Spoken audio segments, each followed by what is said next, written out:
Olá, pessoal! A nossa aula de hoje será sobre a oxidação de metais e seu aproveitamento na produção de energia, bem como o processo de corrosão. Nas aulas anteriores, nós estudamos as reações redox, que são aquelas reações em que ocorre mudança no número de oxidação das espécies presentes, ou seja, a transferência de elétrons entre os átomos. Esse processo de transferência de elétrons, ele pode ser aproveitado para a geração de energia elétrica. E graças ao domínio desta lei da física, o homem pôde desenvolver equipamentos eletrônicos. No entanto, nem sempre é conveniente nós estarmos com o aparelho eletrônico conectado a uma tomada, pois muitos dos equipamentos eletrônicos que utilizamos, como celulares, relógios, laptops, drones, eles são portáteis, ou seja, eles vão precisar fazer uso de uma pilha ou de baterias. O que significa dizer que o maior desafio para uma melhor utilização desses equipamentos eletrônicos é o desenvolvimento de pilhas ou baterias que sejam leves, forneçam uma grande quantidade de carga, que sejam recarregáveis, duráveis e que agridam minimamente o meio ambiente.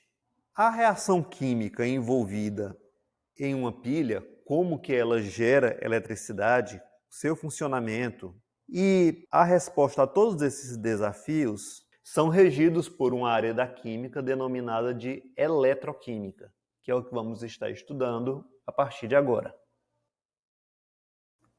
Um exemplo de processo redox que ocorre espontaneamente é a reação entre o zinco metálico e íons de cobre.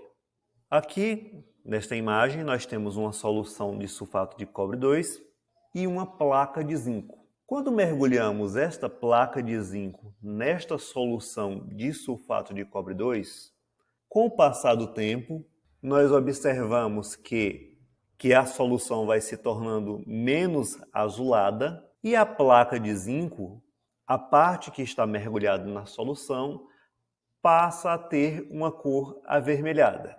Por que isso ocorre?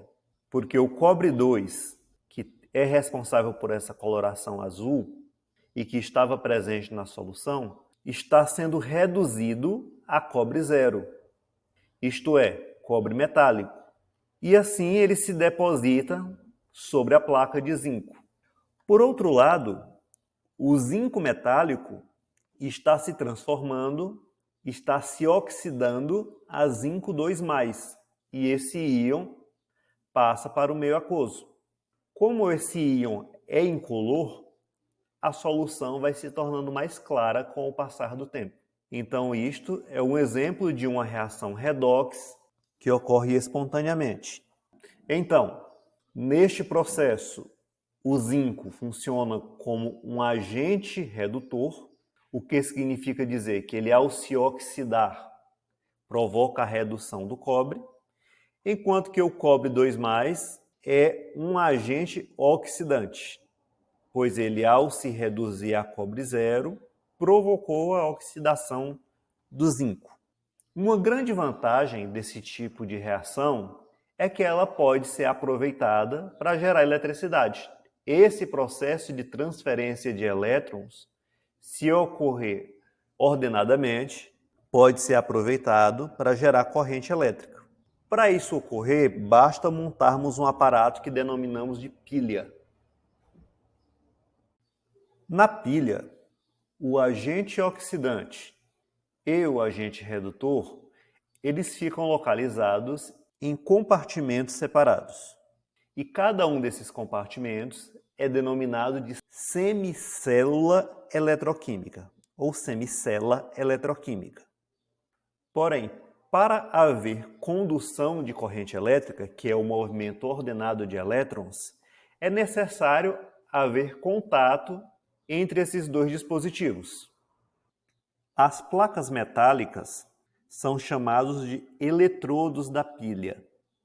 O eletrodo onde vai ocorrer a oxidação, que é de onde saem os elétrons, é chamado de ânodo. E o eletrodo onde ocorre redução que é para onde vão os elétrons, é chamado de cátodo. Em outras palavras, o ânodo, que é onde ocorre a oxidação, é o polo negativo, e o cátodo, que é onde ocorre a redução, é o polo positivo da pilha. O contato entre os dois eletrodos é feito por um fio condutor, que vai ser conectado aos terminais, e uma ponte salina, que vai fazer a comunicação entre as duas soluções nas quais os eletrodos estarão mergulhados. Se nós temos um eletrodo de zinco, este eletrodo de zinco vai estar mergulhado em uma solução de zinco. Se nós temos um eletrodo de cobre, esta placa metálica de cobre deve ficar mergulhada em uma solução aquosa de cobre. A ponte salina, ela vai conter um material esponjoso embebido em uma solução aquosa de um sal, uma solução saturada de um sal. E sua função é manter a eletroneutralidade da pilha, ou seja, fazer com que o sistema permaneça neutro. Dessa forma, a cada elétron que sai do ânodo para o cátodo, para suprir a falta desse elétron, dessa carga negativa, um ânion é deslocado da ponte salina para a solução na qual o eletrodo de zinco está mergulhado. E a cada elétron que chega ao polo positivo, para compensar essa carga elétrica negativa excedente que chega aqui, um cátion é deslocado da ponte salina para a solução na qual o cátodo está mergulhado. Dessa forma, a eletroneutralidade do sistema é mantida. Por quanto tempo vai funcionar essa pilha? Enquanto houver íons disponíveis na ponte salina para manter a eletroneutralidade do sistema. Dessa forma, as reações que ocorrem em cada eletrodo da pilha são as seguintes.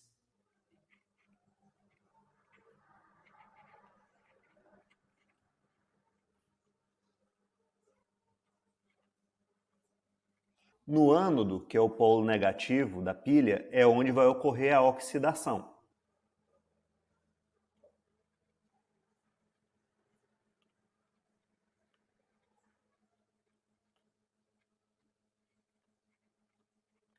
Então, esta é a semi-reação de oxidação do zinco, enquanto que no cátodo vai ocorrer a redução.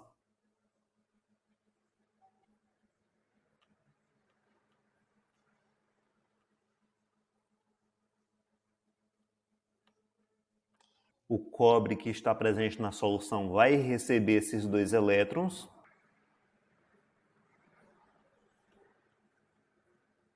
e vai se converter em cobre metálico.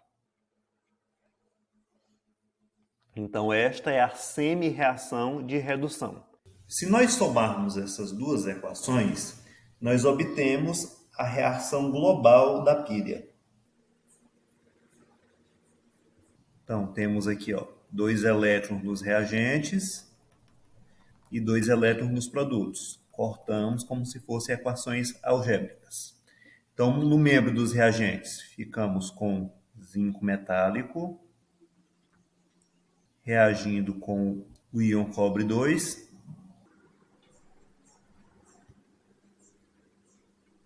E nos produtos, ficamos com o íon zinco e o cobre metálico.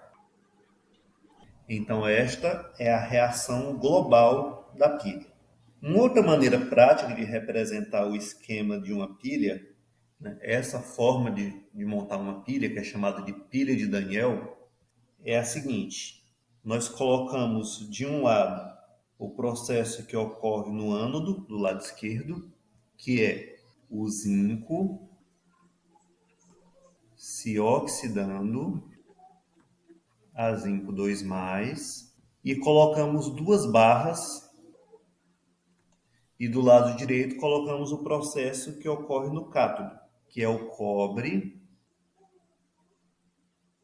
se reduzindo a cobre metálico. Essa barra dupla representa a ponte salina. No início do experimento, as concentrações dos sais de cobre e de zinco são de 1 mol por litro.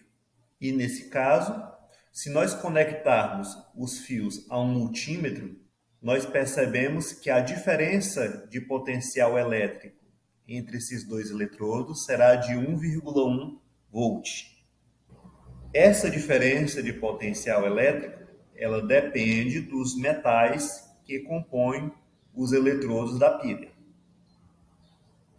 Portanto, para determinar a diferença de potencial elétrico ou tensão elétrica de uma pilha, nós precisamos montar um eletrodo padrão ou eletrodo de referência. A diferença de potencial ou tensão elétrica da pilha, ela indica qual a tendência de haver transferência de elétrons entre os terminais de uma pilha. Ou seja, a tendência de ocorrer a oxirredução entre os metais que compõem os eletrodos nas células eletroquímicas. Quanto maior for essa diferença de potencial, maior a tendência de ocorrer a reação de transferência de elétrons. Portanto, a DDP, que é a sigla para diferença de potencial ou tensão elétrica, ela está relacionada à tendência de oxidação e redução dos terminais da pilha. Portanto, se for fixado um eletrodo de referência, nós podemos comparar qual será o potencial de oxidação e de redução para cada espécie que compor um eletrodo. E a semicélula que foi adotada como padrão é a semicélula de hidrogênio. O eletrodo padrão de hidrogênio, ele é composto por uma placa de platina de 1 cm², que é um metal bastante inerte. Esse metal é colocado dentro de um tubo de vidro, no qual é inserido gás hidrogênio a uma pressão de 1 bar, que é aproximadamente 100.000 pascal. E este eletrodo fica imerso em solução 1 mol por litro de um ácido a uma temperatura de 25 graus Celsius. Nessas condições, ao se associar um eletrodo de zinco ao eletrodo padrão de hidrogênio, a medida da diferença de potencial elétrico é de 0,76 volts. E observa-se que o fluxo de elétrons se dá da placa de zinco para o eletrodo de hidrogênio. Então, nesta célula eletrolítica, a placa de zinco funciona como ânodo e o eletrodo de hidrogênio funciona como cátodo.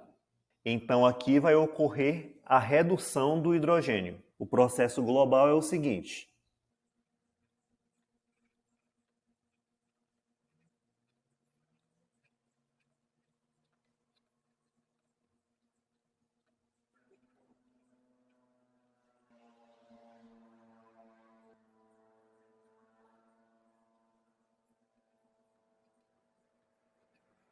então o zinco vai se oxidar e o hidrogênio presente na solução vai ser reduzido ao gás hidrogênio. Por outro lado, ao associar ao eletrodo padrão de hidrogênio uma placa de cobre, nas mesmas condições, observa-se uma diferença de potencial elétrico de 0,34 volts. Porém, o fluxo de elétrons agora vai se dar do eletrodo de hidrogênio para a placa de cobre. Então, o processo que vai ocorrer será oposto. Vai ocorrer oxidação no eletrodo de hidrogênio e redução no eletrodo de cobre. Então, a placa de cobre vai funcionar como cátodo e o eletrodo de hidrogênio vai funcionar como ânodo. E a reação global será a seguinte: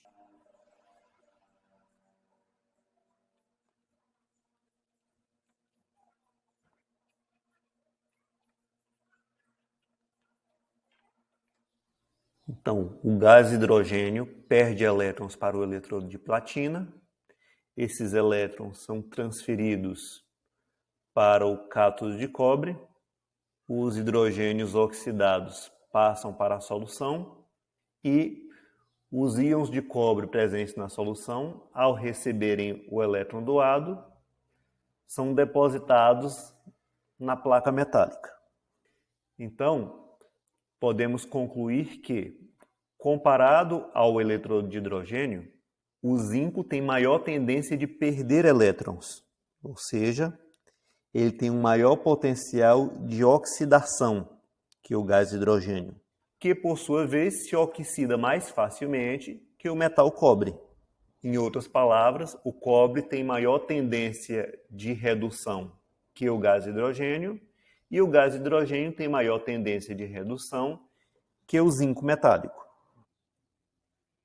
Se convencionou que o eletrodo padrão de hidrogênio tem potencial de redução e de oxidação de 0 volt. Então, utilizando esse eletrodo padrão como referência, foi possível determinar o potencial de redução de cada espécie quando utilizada como um eletrodo em relação ao eletrodo padrão de hidrogênio. Aqui nós temos alguns exemplos.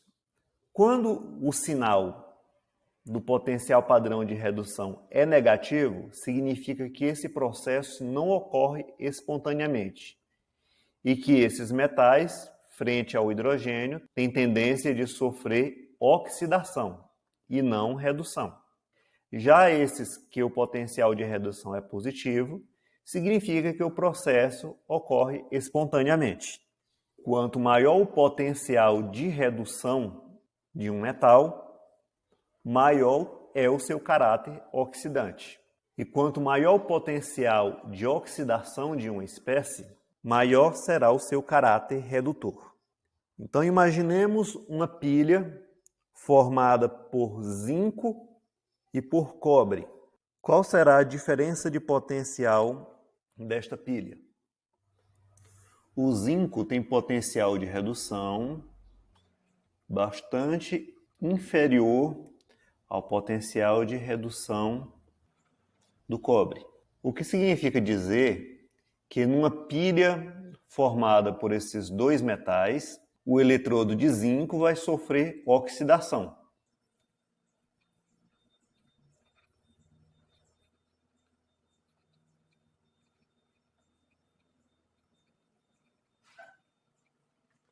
A oxidação é o inverso da redução. Portanto, o potencial padrão de oxidação tem o mesmo valor do de redução, só que com o sinal invertido.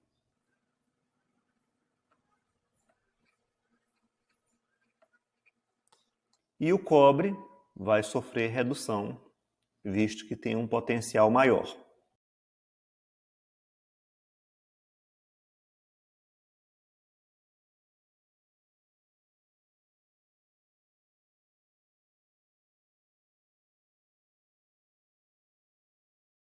Somando estas duas semi-reações, nós vamos ter a equação global da pilha.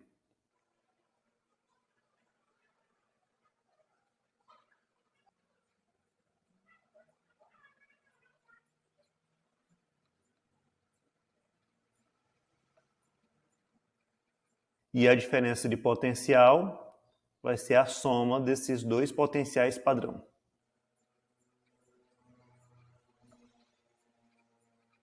Então esse vai ser o valor da tensão elétrica ou diferença de potencial elétrica para uma pilha formada por esses dois materiais. O mesmo raciocínio pode ser empregado para qualquer par de metais na composição do eletrodo da pilha. Se o valor da diferença de potencial elétrico for positivo, significa que a reação da pilha é espontânea. Se não for positivo, então não vai haver uma reação espontânea para a geração de eletricidade para uma pilha montada com os metais escolhidos. Portanto, para uma pilha é imprescindível que essa diferença de potencial seja positiva. Somente assim a reação será espontânea.